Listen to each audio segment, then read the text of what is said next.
போக்குவரத்திற்கு இடையூறாக உள்ள ஆக்கிரமிப்புகளை அகற்றும் அதிகாரம் காவல்துறைக்கு உள்ளது என்று சென்னை உயர்நீதிமன்றம் தெரிவித்துள்ளது.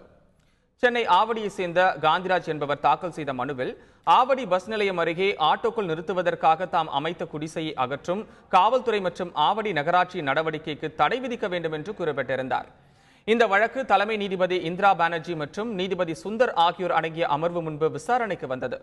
முன் அனுமதி பெற்றுதான் ஆட்டோ நிறுத்தம் அமைத்ததாக கூறியுள்ள மனுதாரர் அதற்கான ஆவணத்தை சமர்ப்பித்துள்ளதாகவும் நீதிபதிகள் குறிப்பிட்டனர். அதனை ஆய்வு செய்தபொழுது நடைபாதையில் பொதுமக்களும் போக்குவரத்திற்கும் இடையூறு இல்லாமல் சுழற்சி முறையில் 5 ஆட்டோக்களை நிறுத்திக் கொள்ள மட்டுமே ஆவடி நகராட்சி ஆணையர் அனுமதி வழங்கியுள்ளார். இதனை மீறும் வகையில் ஆட்டோ நிறுத்தம் அமைக்கப்பட்டுள்ளது.